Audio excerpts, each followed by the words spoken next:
hear you guys, Pawan.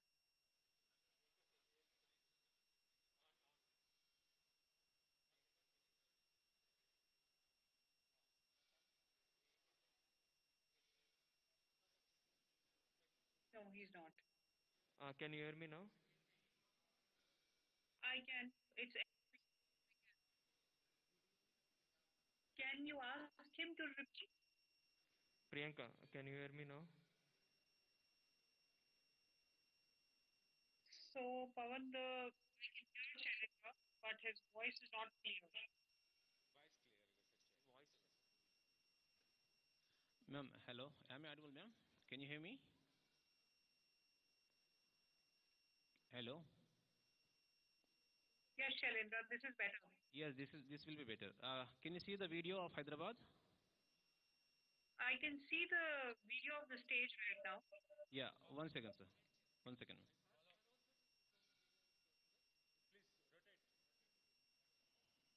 One second. We'll be showing you the participants. Yes, I can see that. Okay. Otherwise, audio is clear, na ma'am? Loud and clear, right? Audio is clear and the video is clear as well right now. Yeah. I think your video is on mute. It seems to be. No, I'm saying that I'm able to see your video clearly and I'm able to hear you as well. Priyanka, can you on your video once? We will check the display on the panel. 1 second.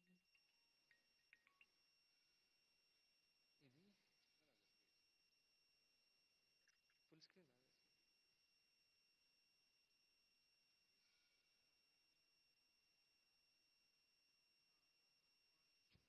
Yes. Priyanka, we can watch it. You can switch it off.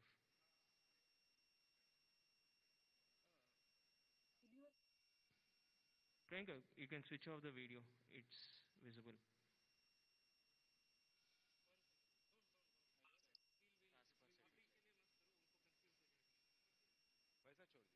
Priyanka, we'll leave the meeting as it is.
Morning, Dr. Swaminathan.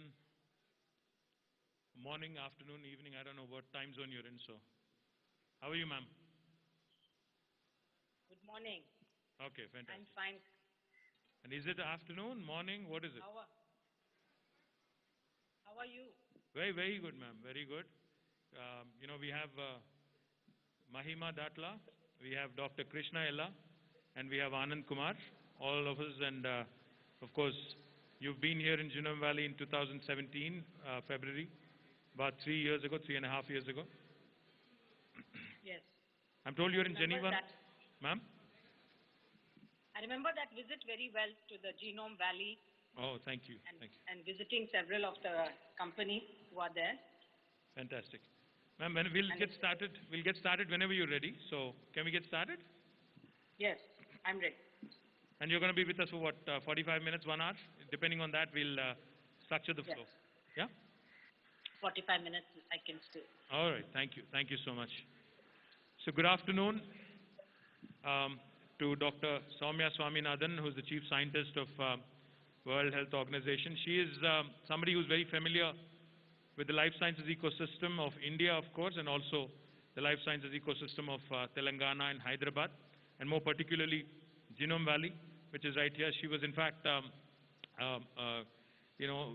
she obviously, like I pointed out just now, she had visited Genome Valley in 2017, about three plus years ago, and we also have had a couple of interactions with her when she was heading ICMR, and just a pleasure and delight to have you, ma'am, with us. Thank you very much for joining us, and thank you very much for your time.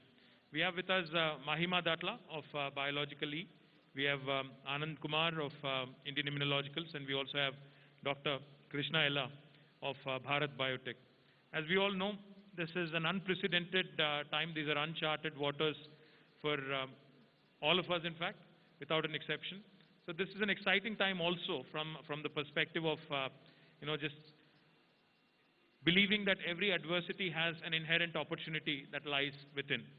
And today, Hyderabad and our life sciences ecosystem here is truly fortified its position, has really shown its strength to the world, not only from our pharmaceutical sector, but also from our biotechnology and vaccine manufacturing facilities in Hyderabad.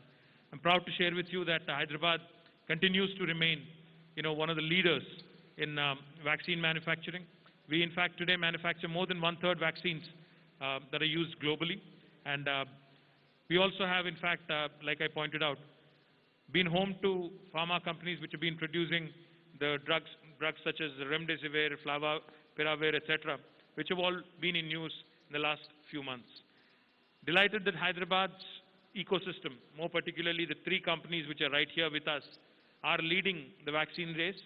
There are more than 150 vaccines that are currently under development at various stages across the world. But within India, we have 6 companies that are in the race. And out of those 6, I'm proud to share with you, 4 of them actually are headquartered in Hyderabad. And 3 of them are sitting right here with us. So I'm here more to learn from them. I'm here more to understand from them, like every other layman out there in India and elsewhere, on what is happening in today's world and what is happening in the vaccine manufacturing and also other developments with respect to COVID and this pandemic. We'll get started, in fact, with Dr. Swaminathan. Did we lose her? Dr. Swaminathan? Soumya ji? We'll get started with you, ma'am.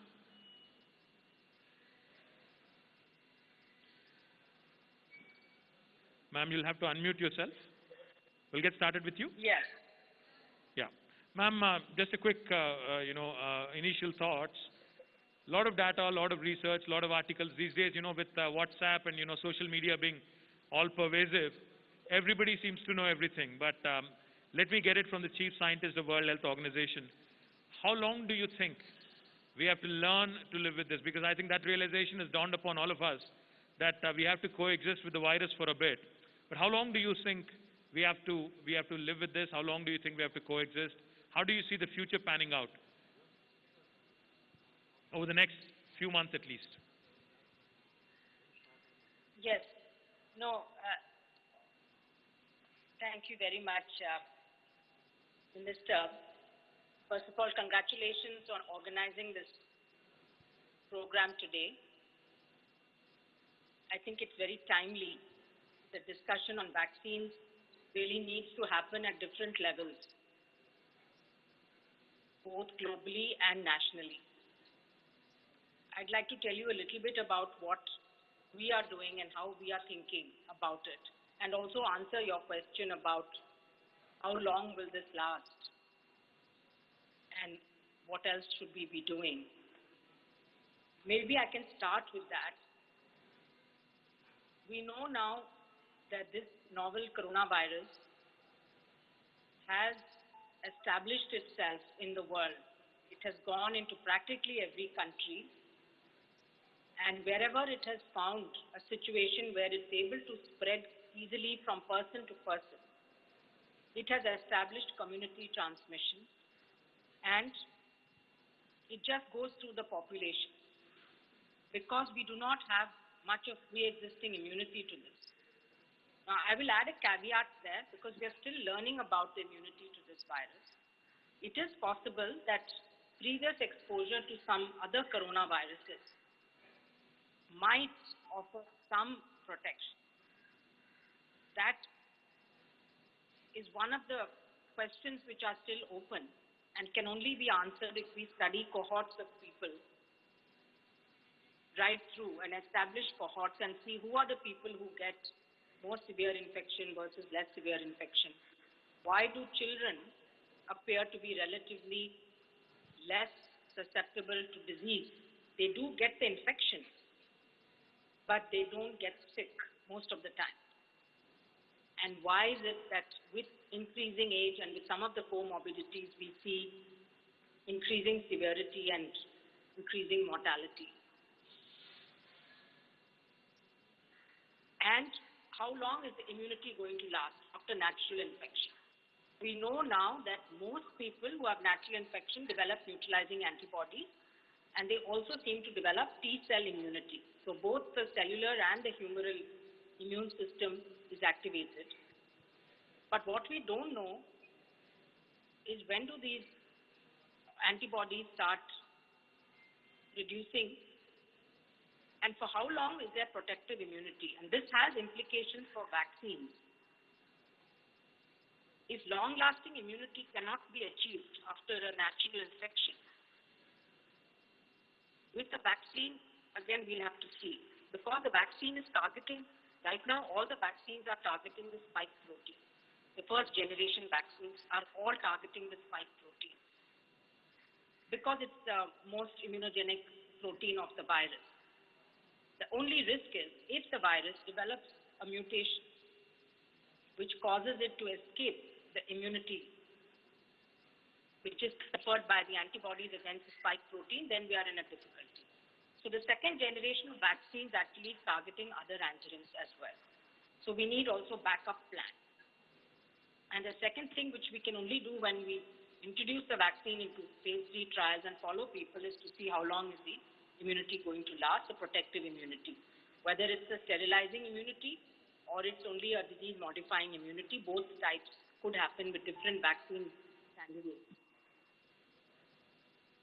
So the message I would like to give right at the beginning is that for the foreseeable future, at least for the next 12 months, we need to put in place the public health and social measures that have been shown to work. And this is at the level of the government, the community, and the individual.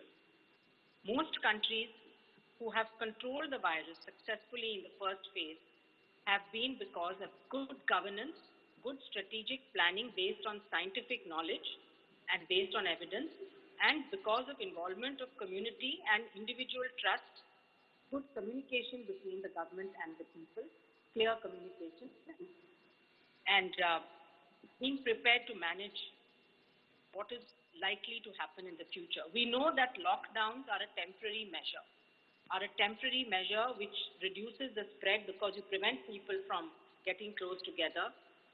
And the idea of the lockdown was to buy time for the government to put in place the systems needed to tackle the virus. And I strongly believe, and the WHO has been repeatedly emphasizing the fact that testing is extremely important. Unless we test adequately, we don't know where the virus is. And Dr. Tedros once used the phrase, fighting a fire blindfolded. If you do not test, it's like fighting a fire blindfolded. We have to test and test and test. But testing alone is not going to solve the problem. It's the first step.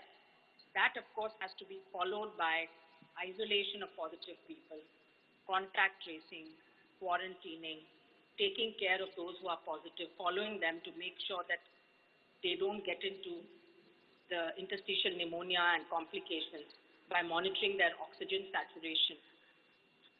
So it's a comprehensive package which needs to be put in place, particularly in those places where there is a high density of population, so the cities, for example. In the rural areas, it will be good to have some kind of a surveillance going on so that you know what is going on. This surveillance is usually done in the form of influenza-like illness surveillance or severe acute respiratory illness surveillance, what we call as ILI and SARI surveillance. If everybody who comes in with symptoms suggestive of influenza or of pneumonia is also tested for COVID-19, apart from other infections, like you can do a combined influenza COVID test, then you have a sort of a constant surveillance going on in the rural areas to know which districts, which villages are seeing infections going up. But in the cities, the only way out is to expand testing. India as a whole, the testing rates are much lower compared to some of the countries who have done well, like Germany, Taiwan, South Korea, Japan. Even the United States is testing huge number of people every day. So we need to have some benchmarks. In every public health department needs to have benchmarks on what is the rate of testing per lakh or per million. What is the test positivity rate? The moment your test positivity rate is above 5%, you know that we are not testing adequately. And then also looking constantly and monitoring the availability of beds, the availability of quarantine facilities, the availability of ICU, oxygen availability in the district hospitals, and so on. So there is a set of about 8 to 10 indicators that the government needs to keep a close watch on, and you can ramp up and ramp down based on what you're seeing on the ground. And the other thing is about the communication to people and what people have to do. It's very nice to see everyone wearing a mask, and I must say I've been impressed in Chennai also, where the mask compliance seems to be very, very high. I'm not sure what it is in the rural areas or in the districts. We need to keep on, because I think wearing a mask properly and using a mask properly is also something people need to learn. If the mask is hanging down below the nose or mouth, it's not going to be effective. But modeling has shown that if everyone wears a mask, you can really cut down on transmission. So it's really a very affordable, cost-effective, and effective measure for people.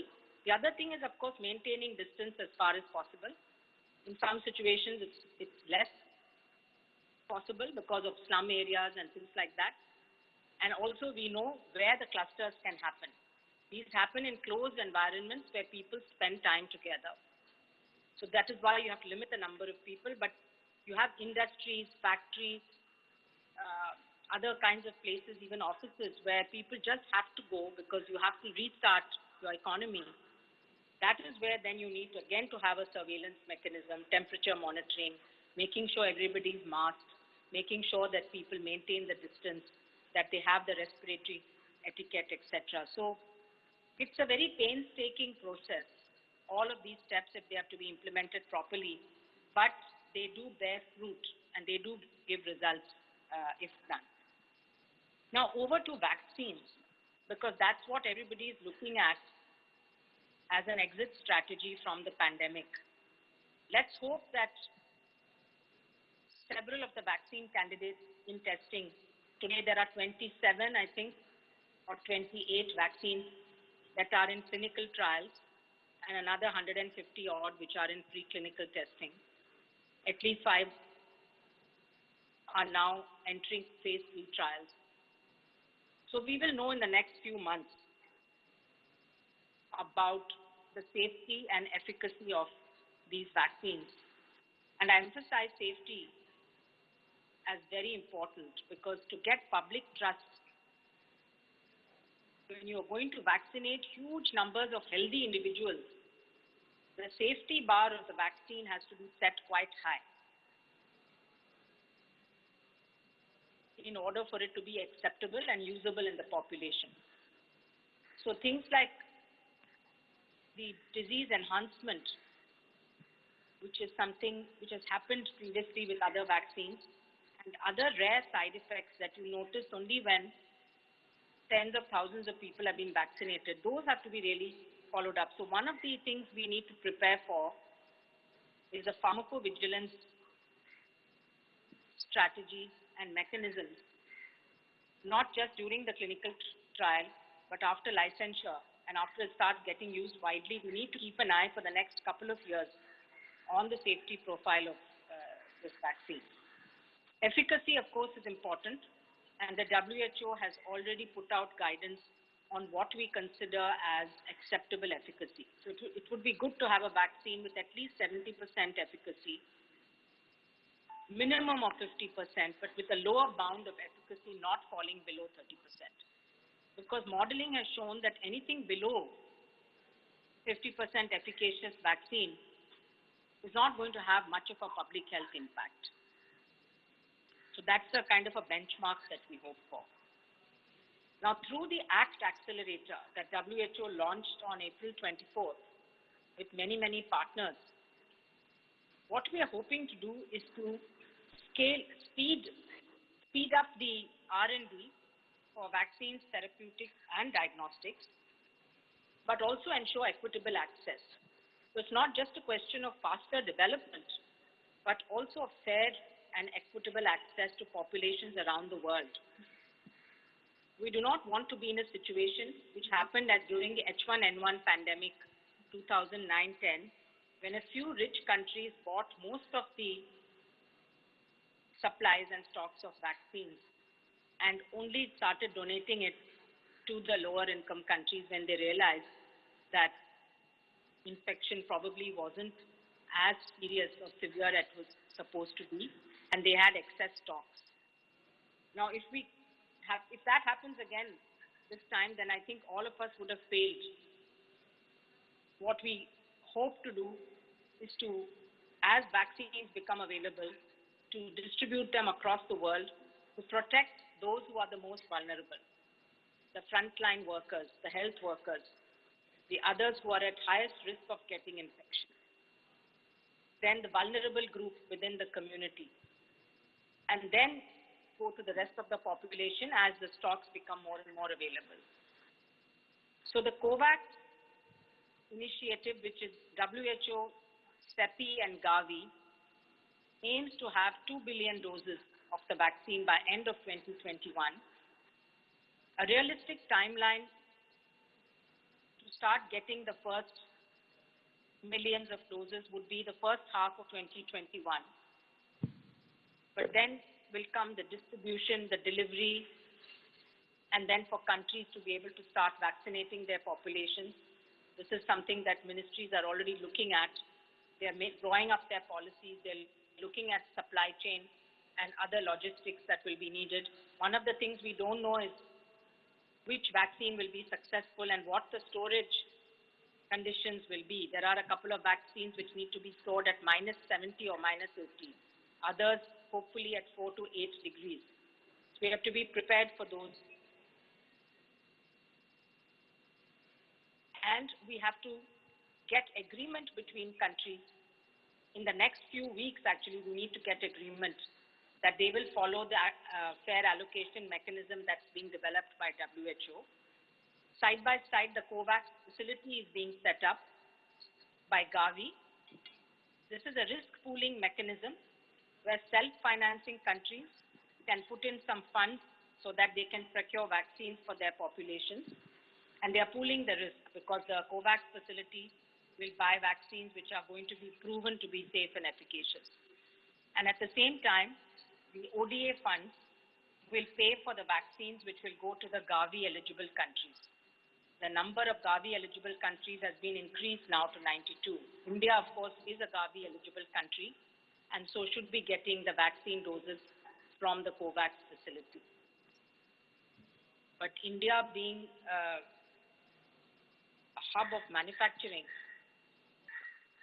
could also consider how and they are going to really interact with the rest of the world and with the COVAX facility in terms of sharing of the vaccines that are going to be produced in India, and a lot of them are going to be produced in Hyderabad. Yes, ma'am. In fact, we are fortunate that Mahima is on the panel. She's on the board for the COVAX facility. There's a coordinating mechanism, and she represents the Developing Country Vaccine Manufacturers Association. So we have a strong voice from India on that board as we shape it up and as it moves. As I said, the next few weeks are going to be quite critical.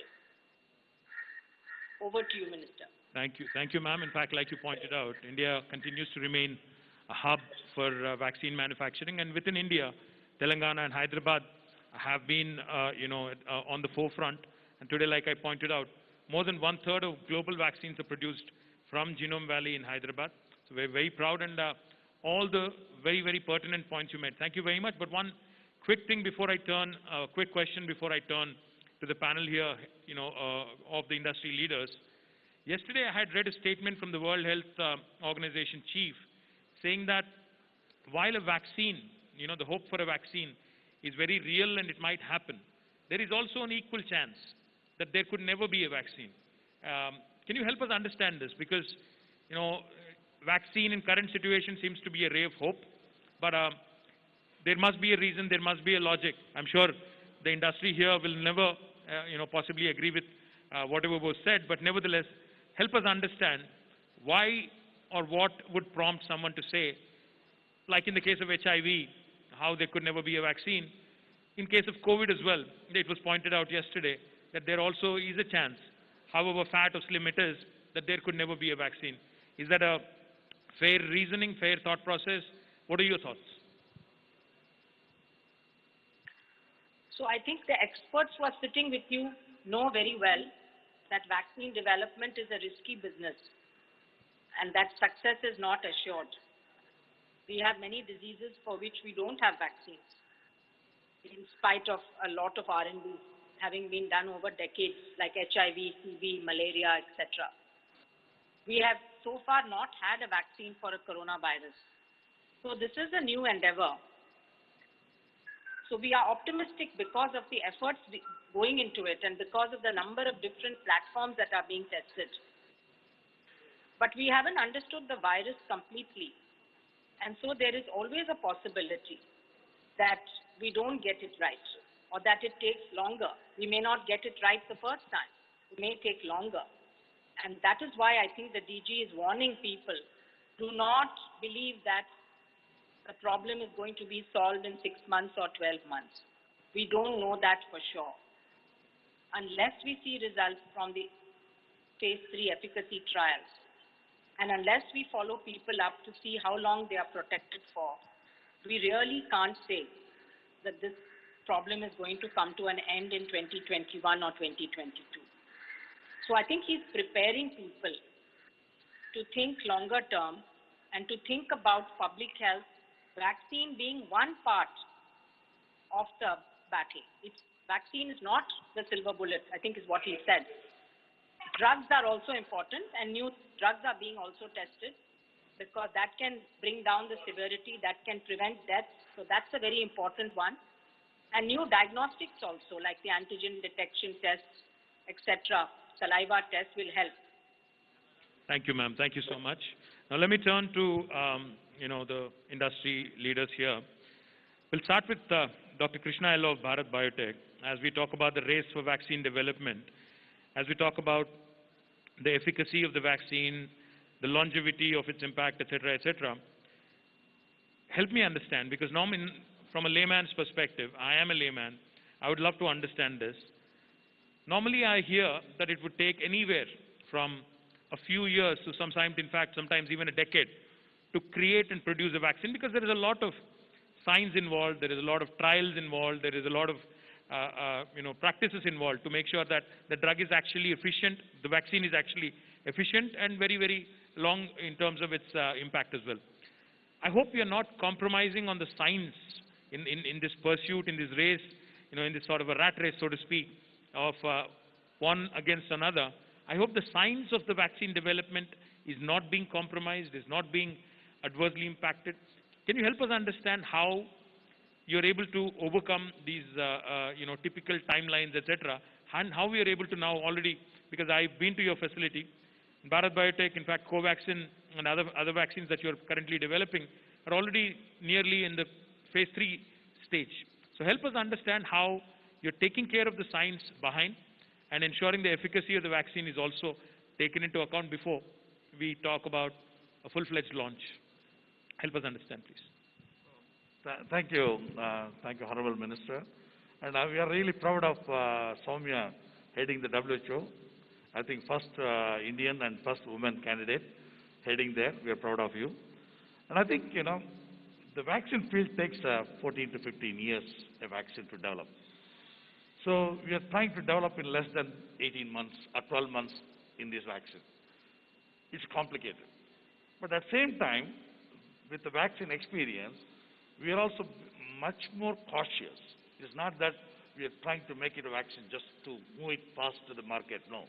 I think we are putting a lot of intensive research in all 360 degrees, and that is where the partnership is helping us with US, WHO, everybody helping us to look at the critique, some of the scientific aspect of it, so that we don't short-circuit the science. That is not there. So we are much more rigorous today. But problem, as Soumya said, the virus is a new one. So it's like a relationship. You need to build a relationship with the virus to understand how this virus behaves. Besides, the people's genetic makeup also is playing a role. As she said, we don't know whether all of us had a respiratory pathogen infection. That might be the reason why we have death rate less in this country compared to Italy or Spain, where the high death rate. So we might have got a lot of other infections before respiratory pathogens. So I think, we are not short-circuiting in any way the science. And I can tell you, our science is all critiqued by the global community, not by India alone. It's a global community. So rest assured that any of the Hyderabad company or Indian company will short-circuit on science on this matter. That I can assure them. Thank you, Krishna. In fact, that's very comforting to hear because, while we are all actively wanting a very, very impactful vaccine coming out ASAP, possibly day after tomorrow or yesterday, in fact, the fact is we cannot afford to short-circuit, like you put, the whole science behind vaccine development. Now, let me turn over to Mahima. As Dr. Swaminathan pointed out, you're in a very pivotal role right now, representing the developed countries in Gavi, and also your company biologically has been in vaccine development for more than nearly 5 decades now, and a very, very reputed organization which has known the science. Why don't you walk us through, because again, from a very layman perspective, there are multiple approaches to a vaccine. If there are 150 vaccines that are currently under preparation, etc., what are the different approaches the world is taking? What is the difference between the vaccine that you're currently engaged in vis-a-vis Indian Immunologicals or Covaxin of Bharat or say Serum Institute, etc. Also talk us through possibly how has vaccine development evolved in the last 5 decades, because you've been in this business for the last several decades. So talk us through how scientific developments have helped and possibly how that can be put to good use so that this expeditious delivery that people are anticipating for COVID can be fructified. No, thanks, Mahima. Cheers. Yeah. I don't know if you can hear me. Okay. So first of all, I think at the heart of it, vaccine development, to put it in really simplistic terms, is really giving your body a bacteria or a virus that's highly purified. So it's basically stimulating what would naturally be the way a disease would be contracted, but in a very controlled fashion such that it's giving your body the ability and the time to raise antibodies and fight the infection naturally. And the reason it needs to be controlled is because it needs to be safe. You don't want a high viral load and so on. So at the crux of it, all vaccines aim to do what nature does itself. All the people recovering from COVID, they're getting exposed to the virus and they're raising antibodies and they're getting protected. So this is a way of simulating that. So all vaccines aim to do that. If I had to classify vaccines into the categories that, based on the technology platforms, currently I would classify them into 4. And I'm sorry if there are scientists in the audience, there might be 10, but the way I understand it in my head is into 4 buckets. So the first bucket is viral vaccines that are inactivated. These can be whole virions or the virus itself that's inactivated either chemically or through heat or through other mechanisms. And I believe Bharat Biotech's Covaxin follows that approach, as do several others. The second bucket, I would say, is protein vaccines. So these are the spike proteins, which is the spike on the corona, giving it its name. There's the RBD, the receptor binding domain-based proteins, which play a role in inhibiting the virus attaching itself to the ACE2 receptors in our body. So there's a whole host of vaccines that are targeting spike proteins or the RBD. The third bucket, I would say, also targets spike proteins or RBD. So effectively, it's a protein approach, but it's also driven by new vectors, either modified vaccine Ankaria or the AdVac vectors, and so on. And the fourth bucket, I would say, is the other and really novel technologies, which are your DNA vaccines and RNA vaccines, which is basically like a messenger. It's like coding. It's aimed to deliver a code to your genes and to your RNA to start producing antibodies against the virus. And frankly, it's extremely interesting platform technology, extremely exciting.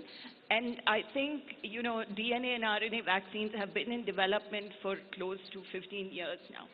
But this is really an opportune moment to test that technology. But unlike human beings, not all vaccines are created equal, and each of these come with their own sets of challenges in order to develop. Like Dr. Swaminathan pointed out, some of the new DNA and RNA vaccines need to be kept in minus 70 degrees. Now, these are programmatically extremely challenging. But I do want to talk a little bit about, what we're doing to, have an expeditious vaccine. And in many ways, I agree with Dr. Ella that while there's no trade-offs in science, we are collectively making some trade-offs, because in reality, you would expect a vaccine to be over 90% efficacious. But all of vaccine development, not just now, historically has to be viewed in the context of risk. Now, when you had widespread polio, we agreed to take the risk that when you take OPV vaccine, 1 in X percentage get polio because of the vaccine. But that's because the risk of polio was so high. I think COVID is similar.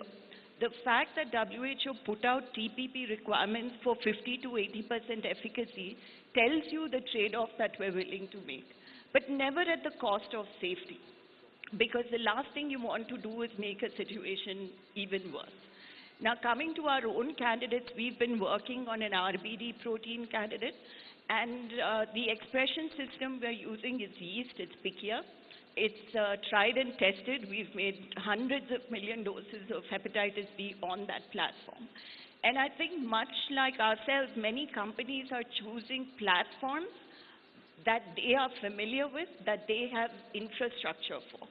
Because the key to speed is, 150 candidates are not going to be able to make the vaccine in hundreds of millions of doses. And I think that's very key, to marry the technology with the infrastructure and the track record and capability.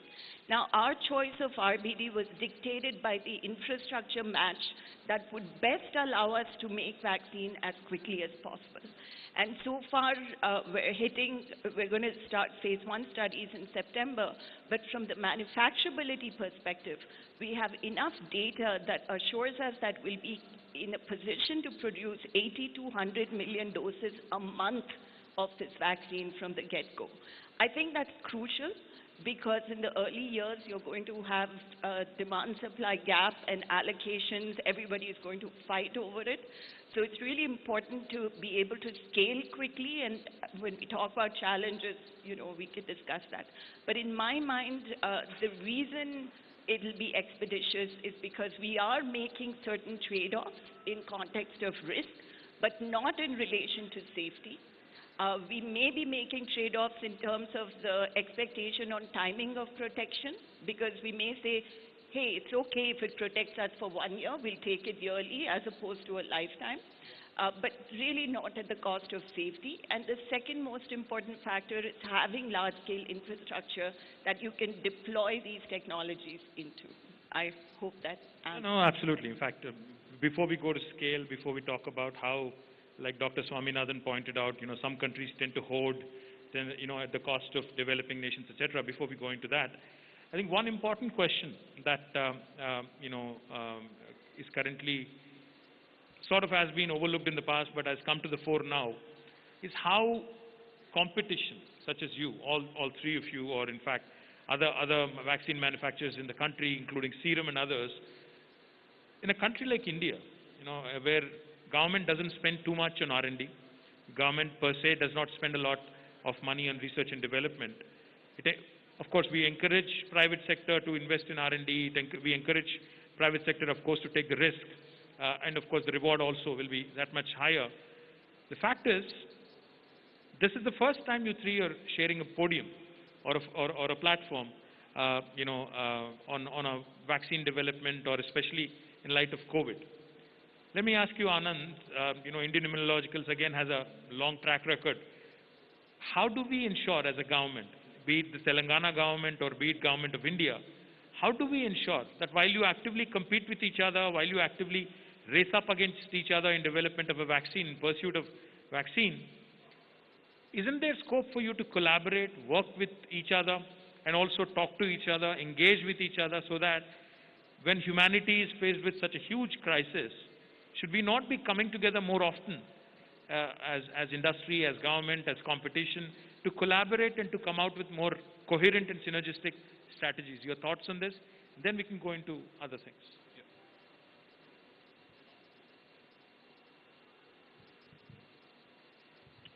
Yeah, thank you. Thank you for organizing a platform where at least 3 manufacturers who are supposed to be one of the largest in India to come together.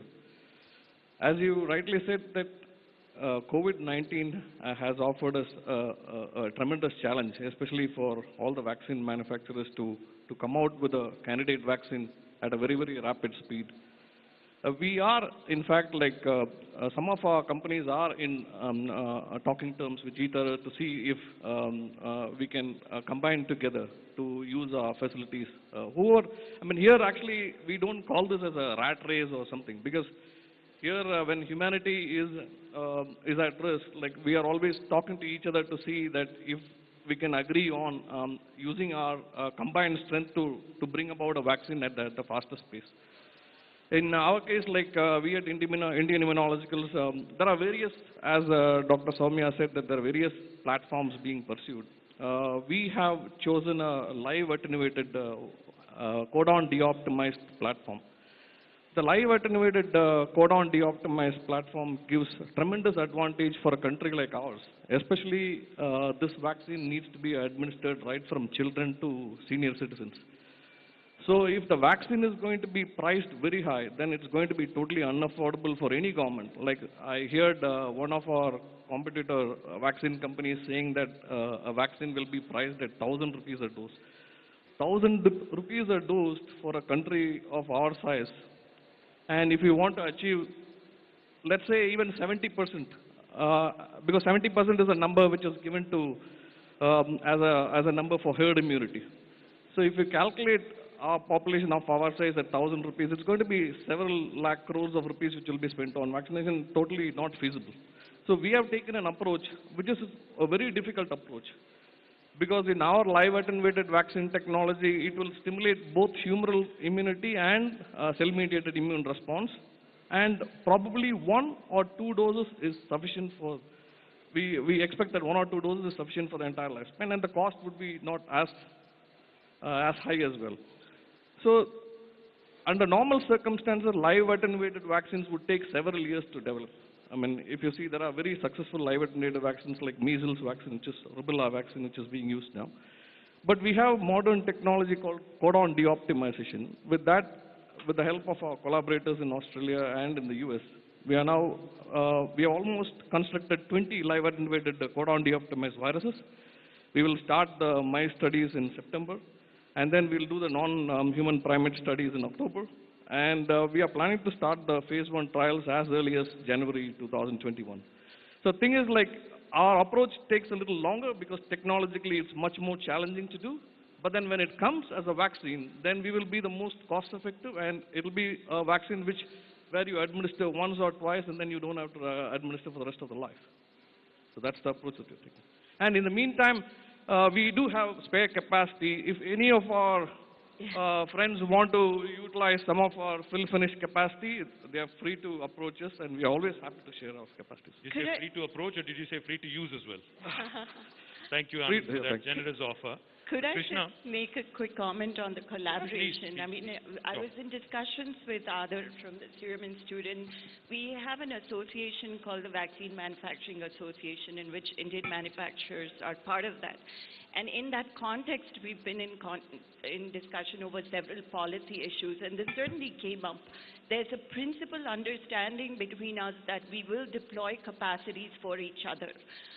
And what's important to understand, it's not just in the context of COVID, but while we're trying to develop COVID vaccines, we have routine immunization commitments and supply commitments on Rota, on, DPT, Penta.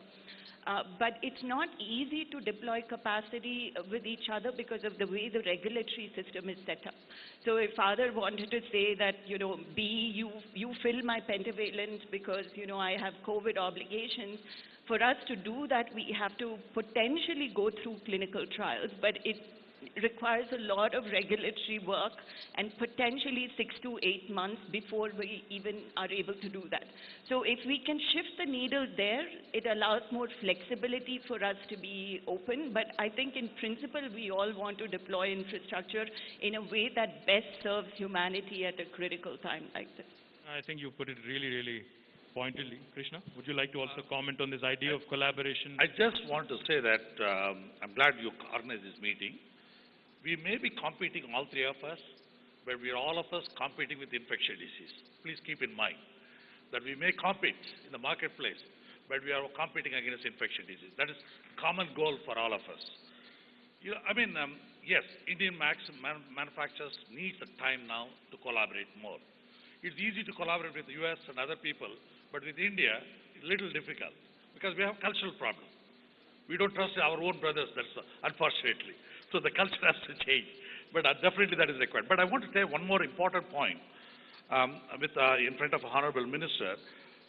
India is manufacturing 100 doses. Serum Institute is only making 30. 70% of the other vaccine comes 3 manufacturers. Keep that in mind. That means 70% of India comes from 3 manufacturers. That means Hyderabad is nothing less than Serum Institute. Please keep in mind.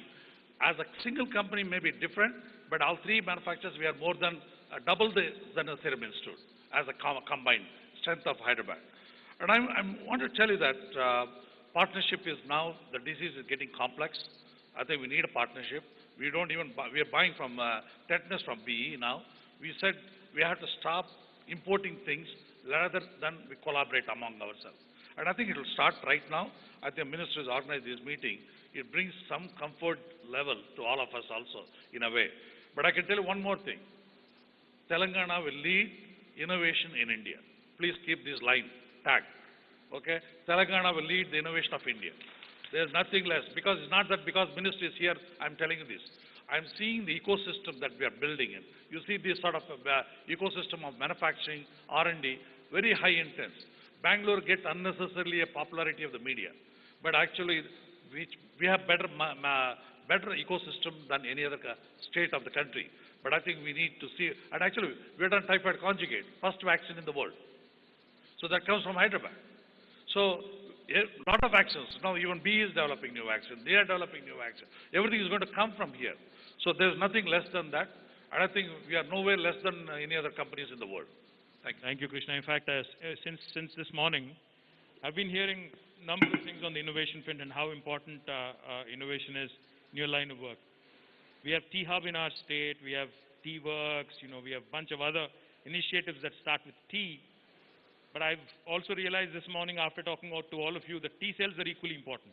I think in this process, I think we have one more sort of an addition to this T portfolio. So before I go into other questions or other points, I think a question to all three of you. I think each of you should respond to this. See, India now and Indians now are looking forward to you guys with a lot of anticipation. We want the vaccine to be cheap and affordable. We want it to come yesterday, if not, say a month from now. That quickly we want it. We also want accessibility, and like Dr. Swaminathan pointed out, we don't want hoarding happening. We don't want only the privileged and the rich in India to be getting the first shots and them to be safer than the others. So we cannot have that divide as well. But that is the ask, that is the demand. Now the question to you guys is, what can governments do? Because I just heard Mahima say, sometimes when I want to really change gears and move fast, the regulatory framework comes in the way. Be it in the state, be it the DCGI, be it Delhi. What do we need? What do we need to do as governments to enable you? Because, like I said, we are a developing country, we are a third world country, we can't invest lots and lots of money in research and development from the exchequers or the consolidated money or the exchequers money. But how do we facilitate, how do we encourage you, how do we take away the hurdles, how do we ensure these roadblocks in your regulatory approval processes are removed? The reason why I ask is because I want to appeal to Government of India, from the industry here, from the government here, taking into account all of your viewpoints and taking into account all of your ideas and suggestions. I want to write to them, I want to request them, I want to reach out to them and be your advocate for the industry in terms of ensuring that we compete with the world on an even keel. If the world is actually moving at a brisk pace, it is primarily because they don't have as many legal hurdles, as many regulatory hurdles as we have in India. So please do vent, please do talk, please do tell us what we need to change from within, in state government here and also in Delhi. What are the things that you would like to see differently? Starting with maybe Krishna, and then we go to Mahima and then to Anand. I think this is a very important point. The vaccine field, unfortunately, controlled 90% by the federal government. That is number one. What we need as a Telangana, if you want to become a global player, we need CDSO, which is Drug Control Office, to have decentralized the power to Hyderabad. We need a South India headquarters of CDSO in the South India so that it can be Hyderabad, and that will strengthen, because we don't, for a small clearance also, we're rushing to Delhi. It doesn't make sense for us. And the country is a big country, and 60% of the pharma is coming from here. So naturally we need to have CDSO headquarters, decentralize some of the power, 90% of the power to be decentralized and located in Hyderabad. That will change the game for us, for Telangana. Number two, RCGM, DVT. Again, that has to be decentralized. Put a one small institute here, right in Genome Valley. They can be located here with the two offices. They clear everything, except the one BSL-3 area, highly contained organism can go there. Remaining all can be done. Because this is the only country, even for small R&D, sir, we need a permission from DBT. I don't know, they are the facilitator of the country's industry, but they're also in the regulatory chair. That is hurting us actually very bad. For every small R&D material to import, we need a permission of RCGM. That is going to kill a lot of startup companies in this country. It's hurting us actually very bad. And I think RCGM, at least if they can't close down, at least they should be decentralized and put them here. Third important is, every batch that we send to CRI Kasoli, if they can set up in Hyderabad one more testing where state government can build that infrastructure and give it to them, they can have a testing facility here. If they do that, and I think we'll rule the country. Thank you, Krishna. In fact, on the last point, the testing center has been approved for Hyderabad. It will be up and running hopefully soon. But we'll hear from Mahima as well what she thinks needs to be done by governments in terms of removing these legal hurdles and regulatory hurdles. So first, sir, I would break it down into the more immediate things that can be done and some of the more institutional challenges which will take time to accomplish, but once we accomplish those, they will pave the way for more innovation, not just in the context of COVID. So first, in the context of COVID, I would really like to highlight funding. So most manufacturers sitting at this table don't have access. We're doing this at risk. We're doing this, with commercial sources of capital. It's very challenging to do efficacy studies, global efficacies and safety studies, and invest in infrastructure when there's no pull mechanism that's visible. Now, the COVAX facility is one way where they're kind of trying to give you demand certainty, but that hasn't been forthcoming from our own government, which is a bit disappointing because we need to understand what the allocation strategy of the country will look like. Given all vaccines will not be available from day one, what is the volume you need for first responders? What is the volume you need in the second tranche? What is the overall immunization strategy? Is it 60% of the people? Is it 100% of the people? So these kinds of things, and I often use these terms, pull and push mechanisms. There are no pull mechanisms. In the absence of the pull mechanisms, it makes the lack of push mechanisms even more extreme. Our funding is extremely fragmented through BIRAC. Many countries, including China and the US, have fully funded at risk several programs, making sure that they have access to vaccines first, that they have access to a diverse portfolio of vaccines, and supporting companies to set up huge infrastructure. Now, this has long-term implications because India is the #1 vaccine player in the world. In not many industries can we claim to have that advantage, and I worry that by empowering everyone else in this fashion and not empowering India, we are losing in the long term a certain competitive advantage to other countries.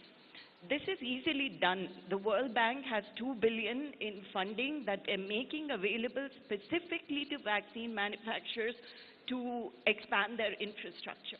But India needs to agree on terms to access those funds and make them available to a handful of manufacturers who have the track record to making this happen. So I've gone out on a limb here, but I think funding is a key thing. The second are the regulatory challenges. And it's not in the day-to-day clearances because I have to say that between DBT and the DCGI, they have been proactive in reaching out and saying if you don't get clearance in 24 hours, so has the state of Telangana. I get called. The reverse is happening, so it's actually kind of interesting to be put on the other side of things. So it's not about the day-to-day, but India still hasn't made clear the guidelines for what it means to license a vaccine. What efficacy parameters are you going to use? And FDA and WHO have published those guidelines. I know India is still working on the guidelines, but they haven't been published. This is really important because then you measure every vaccine with the same yardstick and then you ensure safety. So I think we immediately need those guidelines to be put in place because manufacturers have a goal. Is it immunogenicity? Is it fourfold increase? Or do you expect efficacy, like WHO does expect efficacy? And what is that need is not being made clear. And the third challenge, I would say, is really this issue of allocation, which I touched upon. And that issue of allocation is not just a pull mechanism, but it's extremely important in the context of India contributing to the global equity, to global equitable access. And I just want to sign off by saying that from our standpoint, our philosophy has been that we ensure equitable access. For us, all children are created equal, and we want to make sure that the price of the vaccine doesn't come in the way of a country making a decision to adopt the vaccine. We will do everything possible to make sure the country is incentivized to adopt the vaccine. Now, when it comes to institutional challenges, they're more fundamental. We don't have enough clinical trial sites and infrastructure in the country. to rapidly deploy 15 different vaccines into different clinical trial cohorts. We don't have access to discovery-related infrastructure. Like right now, to do the non-human primate challenge studies, all of us are standing in line, and that's very hard to access.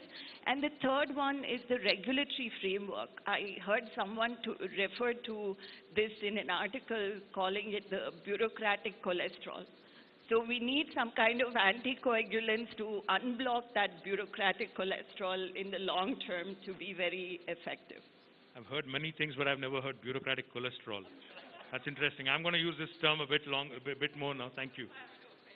No, not at all. In fact, I think it's some plain speak is sometimes much required than what we would like to believe. Thank you very much for that perspective. And another take home for me is, you said all children are created equal. I think all humans, all children, all of us are created equal. It's just that the access and the affordability piece, I think that is what has been a huge challenge. Now, let's go to Anand. Anand, a lot of times people assume that since you're named Indian Immunologicals, you're actually owned by the government. But, but I think you should give us a perspective of how your experience has been in dealing with the regulatory framework, the regulatory roadblocks, etc. Tell us what needs to change. Tell us how a state can be your partner in terms of ensuring that your voice is heard in Delhi and action is taken, especially in these testing times. Thanks a lot. And first, let me start by saying that there has not been one meeting in the country. There are only 7 serious vaccine manufacturers in the country.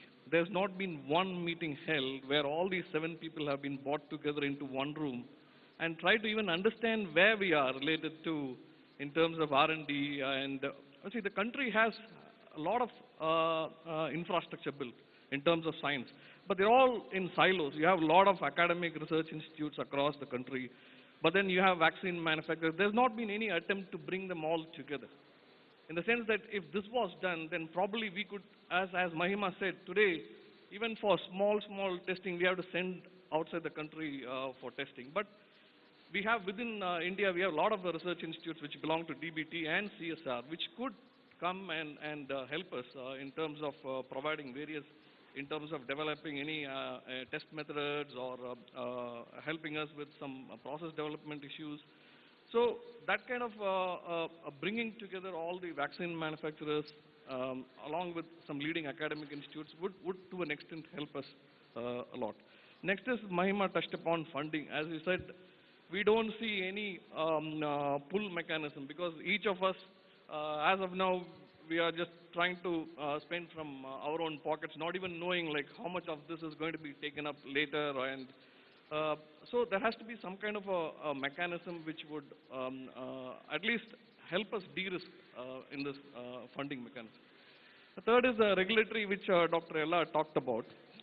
True that today, under normal circumstances itself, reaching out to the regulatory authorities is very difficult. And now, especially in COVID times, it's not feasible for us to travel to Delhi as frequently as we did. So if some kind of a decentralization of that can happen, especially if some of those authorities can be given to Hyderabad, then that would definitely help us in our development process and also regulatory approval process. Fantastic. In fact, I heard three words very clearly: decentralize, funding, and be flexible. These are the 3 messages I think for the government, from the industry. I think these 3 things, if we can take care of, I think more and more can happen. I don't know if we still have Dr. Swaminathan with us. Is she on, Shakti? Is she still with us? Dr. Swaminathan, I'm not sure if you're with us. If you are, ma'am, I'd like to ask you one quick question. Or before she joins us, in fact, we can possibly have, another question taken as well. Mahima, one of the things again that was discussed during the course of the discussion today is about capacities. Now, like you mentioned 80 to 100 million doses per month that potentially can be manufactured as and when you get the approval after phase 3. We are a country of 1.3 billion people. I think the entire country is looking at vaccine manufacturers with a great deal of anticipation. How do you see the timelines in terms of rollout, in terms of how our capacities can be expanded, etc., and how quickly can we ramp up to cover, firstly, obviously, the most vulnerable, and then maybe cover all sets of people across the country? How do you see that panning out? So this really would vary from technology to technology, sir, because some technologies have inherent limitations. So cell culture-based technologies are harder to scale. So for instance, if you're in cell cubes or cell factories, then you need to adopt to fermentation to be able to scale much more rapidly and quicker. So there's one on the drug substance side, what we call the upstream side. And I think on the upstream side, the only way to scale in a time-bound fashion is to collaborate and to look to contract manufacturing capacity and so on and so forth. Because to set up a drug substance facility from scratch is going to take a minimum of 18 months. And I'm being extremely optimistic by saying it's 18 months.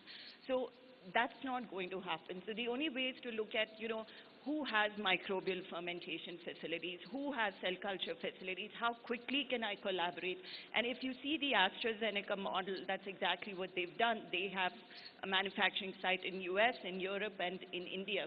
So when we think about it, we need to think, more locally as well as globally to look at how we expand drug substance. In our case, we would be able to deploy other infrastructure or other programs, assuming that it doesn't cause a disruption to routine immunization. We could deploy other infrastructure to do campaigning. But one thing that remains common as an infrastructure that everybody needs is going to be fill-finish capacity. Today, one of the big concerns is, will there be enough glass tubing? Will there be enough vials in which you put the vaccine? We really haven't had this scale of expansion or need for vials ever before. So for even the back-end support manufacturers to be able to supply materials is still going to be a challenge, something that we'll have to see, so, such that they are not allocating to the highest bidder, so to speak, right? But the one infrastructure that's common to all of us is fill-finish infrastructure, because majority of these vaccines, barring a few which are nasal sprays or attempting to be nasal sprays, they're all injectables. And creating that additional fill-finish infrastructure right now will enable us to deliver those 8 billion doses in the most rapid fashion possible, because that will be rate limiting at one point, where the drug substance can be scaled, but you won't be able to fill it in vials. So from a manufacturing perspective, we're trying to do everything we can by looking at 20-dose presentation, 30-dose, having preservatives that, will take us through a much larger vial. But what I've been, trying to advocate for, particularly with DBT and such, including CEPI, is to say create a fund where people can access money to expand their fill-finish infrastructure.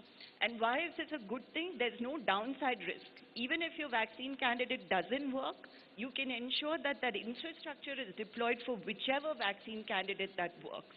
So, it's not a win or lose situation for the government to make a bet on. But these are very critical to be able to rapidly scale. And the third thing, and very important factor, is availability of trained manpower.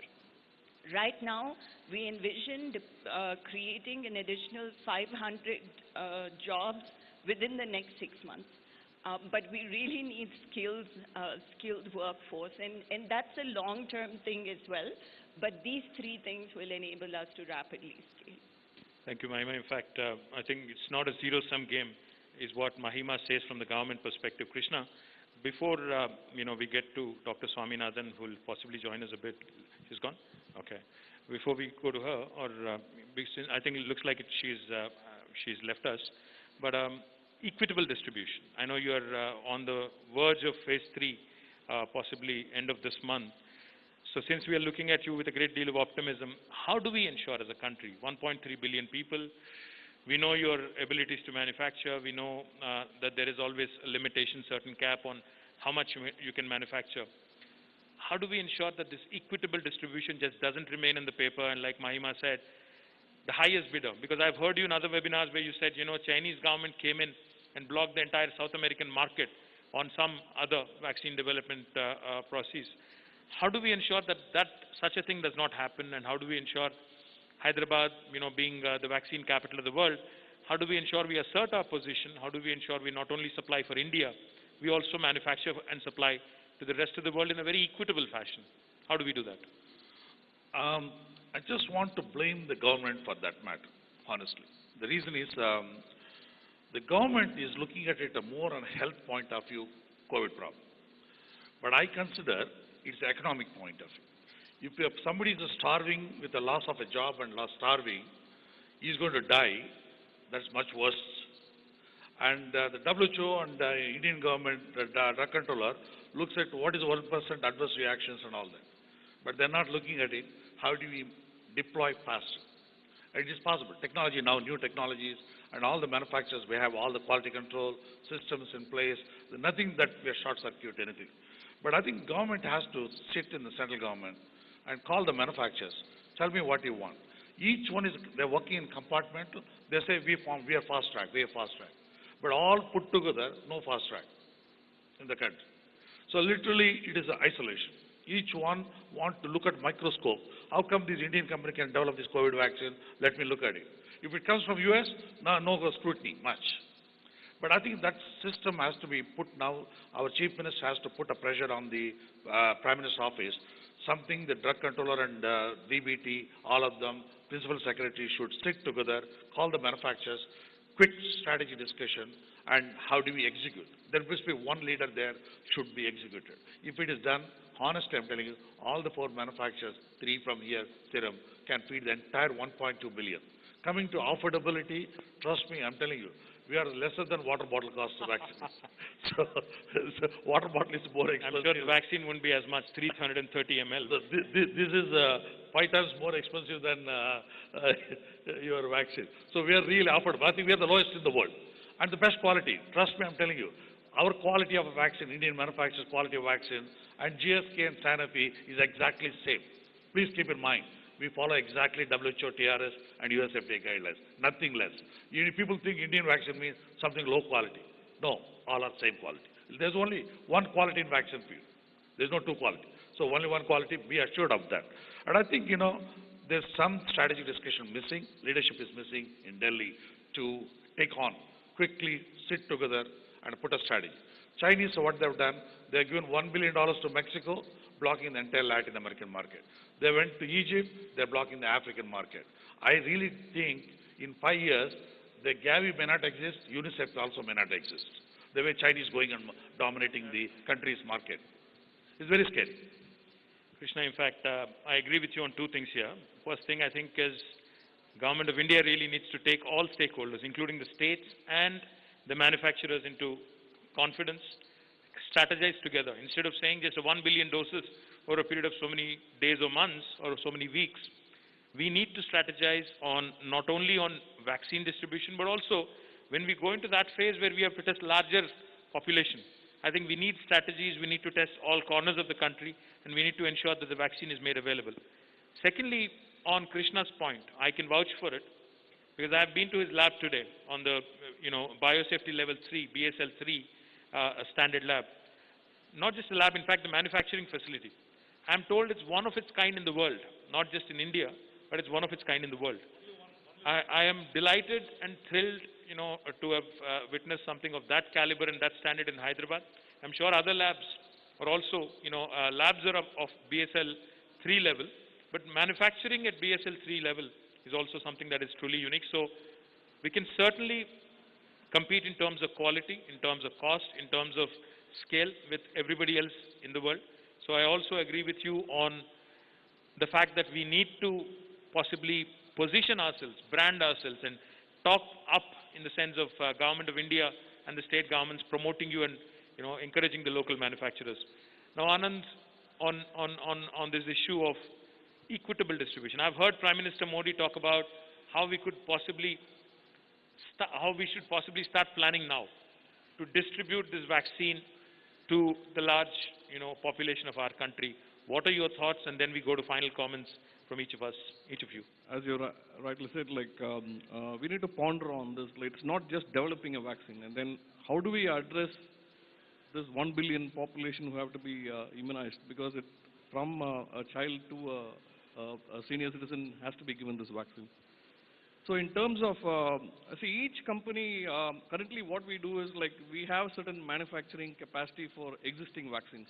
Like say we produce various kinds of vaccines for the Ministry of Health and Family Welfare. And then what now we are doing is some of those spare capacities is what we are going to use for when this COVID vaccine candidate comes. So we are going to use some of the spare capacities that we have.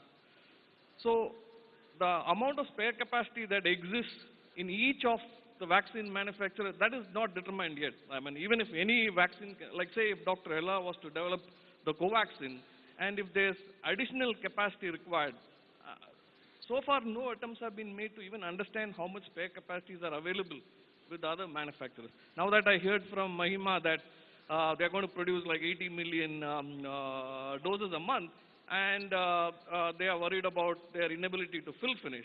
I'm happy to offer, we have put a brand new fill finish facility just 7-8 kilometers from here, which can fill 200 million doses if it is a 10-dose vial, and if it is a 20-dose vial, it will be much more than that.